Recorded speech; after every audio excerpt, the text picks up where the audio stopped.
Bom dia a todos.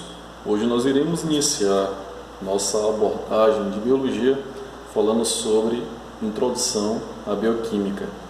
E dentro da introdução à bioquímica nós iremos falar sobre as substâncias inorgânicas, compostas por água e sais minerais.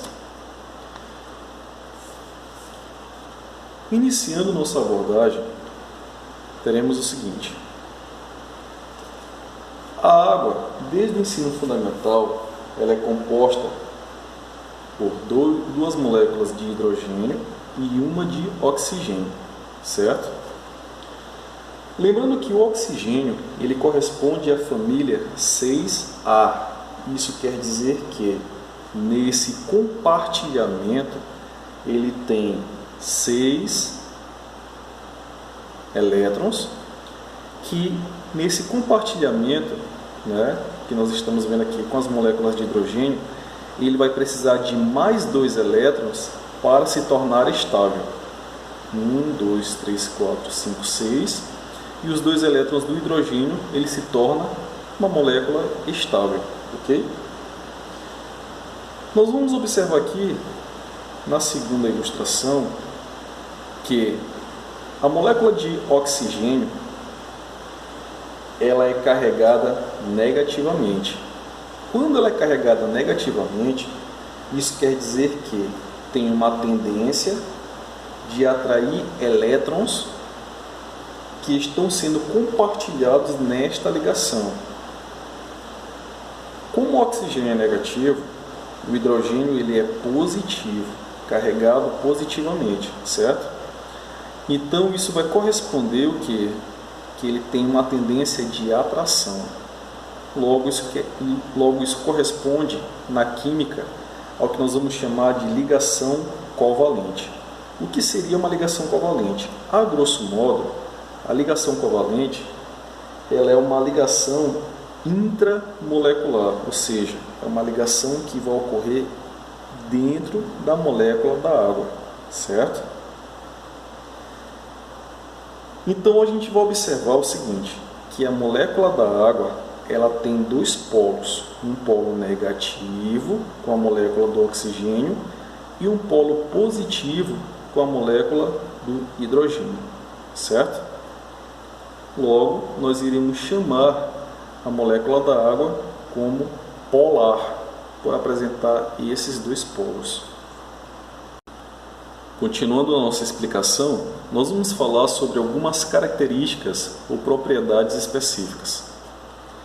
A água ela é considerada por muitos como um solvente universal. Isso quer dizer que ela tem a capacidade de dissolver quase tudo no planeta.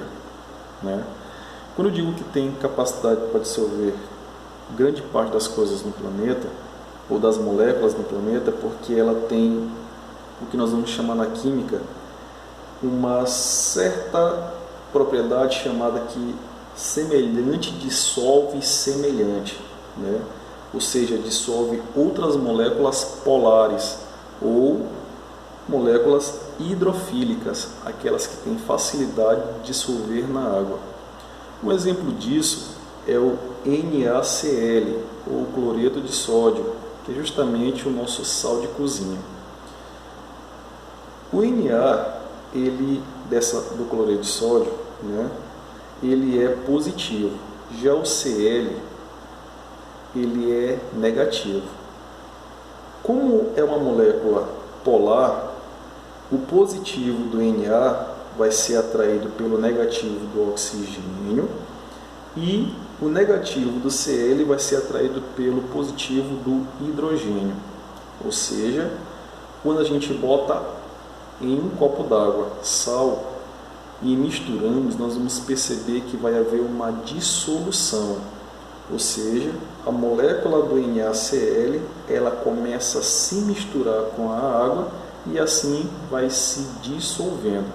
Ou seja, semelhante dissolve semelhante, dissolvendo outras moléculas polares hidrofílicas. Só que na natureza, trazendo nossa exemplificação para o corpo dos seres vivos, nós temos um tecido específico no nosso corpo que ele é composto, que ele tem uma matriz exclusivamente líquida, que vai ser a matriz, né? Nós estamos falando aí, na verdade, do tecido sanguíneo. O tecido sanguíneo, como ele é constituído por uma matriz líquida, ele também vai carregar gordura.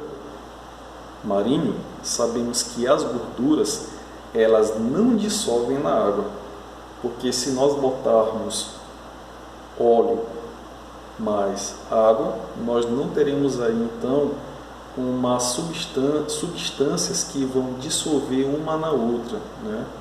Eu vou explicar como acontece no sangue. Como o sangue carrega também gorduras, né? O que acontece?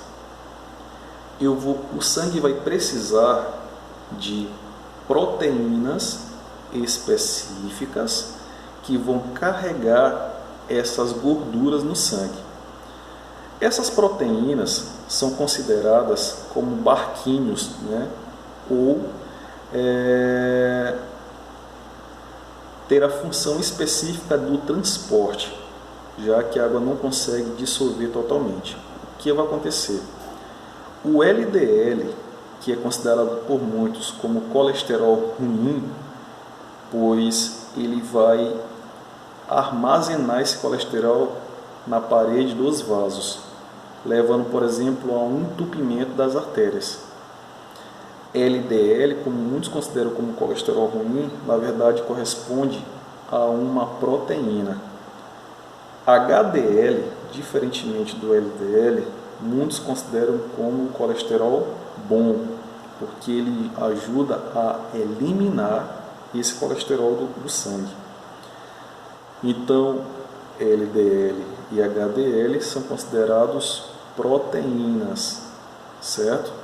Por isso que os médicos, quando estão analisando o seu exame, que tem lá LDL muito alto, já é um péssimo sinal. Quando tem o HDL muito alto, é um bom sinal, certo? Próxima característica. A água é considerada por ter também uma propriedade chamada de alto calor específico, ou seja, ela precisa de muito calor para aumentar a sua temperatura. Muito calor para aumentar a sua temperatura. Isso quer dizer que é muito mais fácil eu esquentar uma barra de ferro do que esquentar uma bacia com água, porque a água precisa de muito calor para aumentar a sua temperatura. Logo, para que eu não venha sentir dor, eu prefiro botar a mão na bacia com água, certo? Isso quer dizer que o corpo tem água, logo, o corpo precisa de muito calor para aumentar a sua temperatura, que está em torno aí de 36 a 37 graus. E isso fazendo com que a gente tenha uma manutenção da temperatura corpórea, certo? Próxima propriedade, considerado alto calor de vaporização, ou seja, a água precisa de muito calor para passar para o estado de vapor. Como que isso ocorre? A água líquida que vai evaporar, ela vai estar no nosso corpo como suor, né? O que seria o suor? Seria, de forma geral, retirar a quantidade de calor do corpo humano e, após isso, ele vai resfriar o corpo. De novo, ele retira o calor do corpo e, após essa retirada, o corpo vai resfriar. Só que a gente sabe que no suor não está apenas água, ele também carrega sais minerais, que será assunto da nossa próxima aula.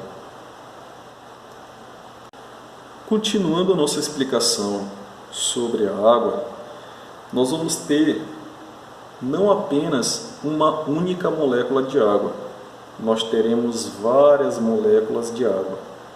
Ou seja, vimos anteriormente que a água ela tem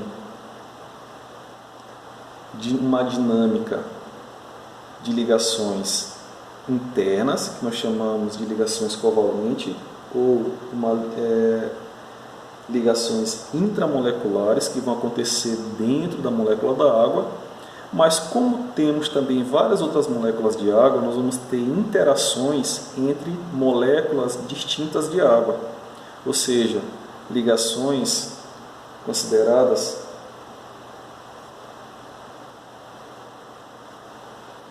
extramoleculares, porque vão estar fora, com moléculas de águas distintas. Então, o que nós vamos ver aqui nesse exemplo? Nós vamos ter, então, moléculas de água que vão estar interagindo entre elas. E essas ligações nós vamos chamar de ligação de hidrogênio, uma ligação na biologia considerada muito forte. Ou seja, um exemplo na natureza. Quando a gente vai quando nós vamos nos lançar de uma plataforma para cair em uma piscina olímpica, nós vamos perceber que, se cairmos de qualquer jeito, automaticamente nós iremos sofrer algumas contusões, porque como as moléculas de água vão estar ligadas umas a outras, elas vão estar com ligações extremamente fortes. E a água em si vai criar uma barreira, criando ali uma superfície com ligações de moléculas de água umas às outras totalmente forte. Ligações de hidrogênio. Na bioquímica, nós vamos chamar isso de uma tensão superficial que vai criar ali na barreira da água. Temos, por exemplo, alguns animais que conseguem caminhar sobre a superfície da água por conta dessa tensão superficial. Ok? Próxima aula nós iremos falar sobre os sais minerais, finalizando as substâncias inorgânicas. E os alunos que tiverem dúvidas ou quiserem mais explicações específicas sobre a água, podem procurar no privado, no WhatsApp ou mesmo no fórum que será criado no grupo do sistema da escola. É isso, bom dia a todos e bons estudos.